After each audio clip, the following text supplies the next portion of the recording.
অক্টোবরে বাংলাদেশে হবে নারী টি-20 বিশ্বকাপ। খেলা হবে ঢাকা ও সিলেটে। 10 দলের টুর্নামেন্টে স্বাগতিক বাংলাদেশ খেলবে বি গ্রুপে। প্রতিপক্ষ ইংল্যান্ড, ওয়েস্ট ইন্ডিজ ও সাউথ আফ্রিকা। আর এই গ্রুপে খেলবে অস্ট্রেলিয়া, নিউজিল্যান্ড, ভারত ও পাকিস্তান।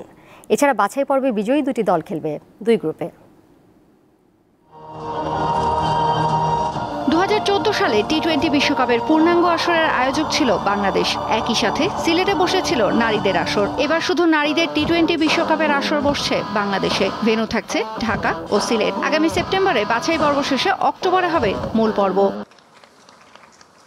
রবিবার ঢাকার একটি হোটেলে জমকালো আয়োজনে এই আসরের সূচি প্রকাশ করা হয়। আয়োজক বাংলাদেশ খেলবে বি গ্রুপে। প্রতিপক্ষ ক্রিকেটের 3 পরাশক্তি ইংল্যান্ড, ওয়েস্ট ইন্ডিজ ও সাউথ আফ্রিকা এবং বাছাই পর্বের বিজয়ী একটি দল। এই গ্রুপে বাছাই পর্বের অন্য দলের সাথে থাকবে অস্ট্রেলিয়া, নিউজিল্যান্ড, ভারত ও Pakistan. 3 October England South Africa match দিয়ে শুরু হবে এবারের আসর। একই দিন বাছাই পর্ব থেকে উঠে আসা দ্বিতীয় দলের বিপক্ষে খেলবে বাংলাদেশ।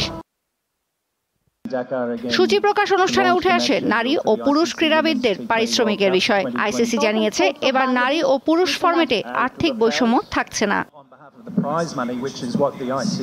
আইসিসির চোখে নারী পুরুষ সমান, তাই ছেলেদের টি-20 বিশ্বকাপে চ্যাম্পিয়ন, রানার্স আপ আর প্রতিটি ম্যাচের বিজয়ী দলের যে প্রাইজ মানি রয়েছে, নারীদের আসরেও সমপরিমাণ প্রাইজ মানি থাকছে।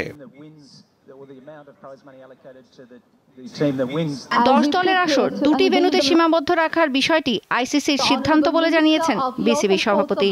সত্যি কথা বলতে কি আমি ঠিক এটার এক্সাক্ট কারণটা জানি না, তবে আমার ধারণা যে পসিবল যতগুলো ভেন্যু ছিল ওনারা দেখে বোধহয় মনে করেছে এই দুটো হলেই এই টুর্নামেন্টের জন্য সবচেয়ে ভালো হয়। এখানটাতে শুধু আমাদের ব্যাপার না, এখানে আইসিসিও আছে, আমাদের বোর্ডও আছে। ঢাকায় প্রধানমন্ত্রীর বাসভবন গণভবনে বিশ্বকাপের ট্রফি উন্মোচনের মাধ্যমে কাউন্টডাউন শুরু হয়। এ সময় বাংলাদেশ ও ভারতের অধিনায়ক উপস্থিত ছিলেন। তৌসিয়া ইসলাম, দীপ্ত স্পোর্টস।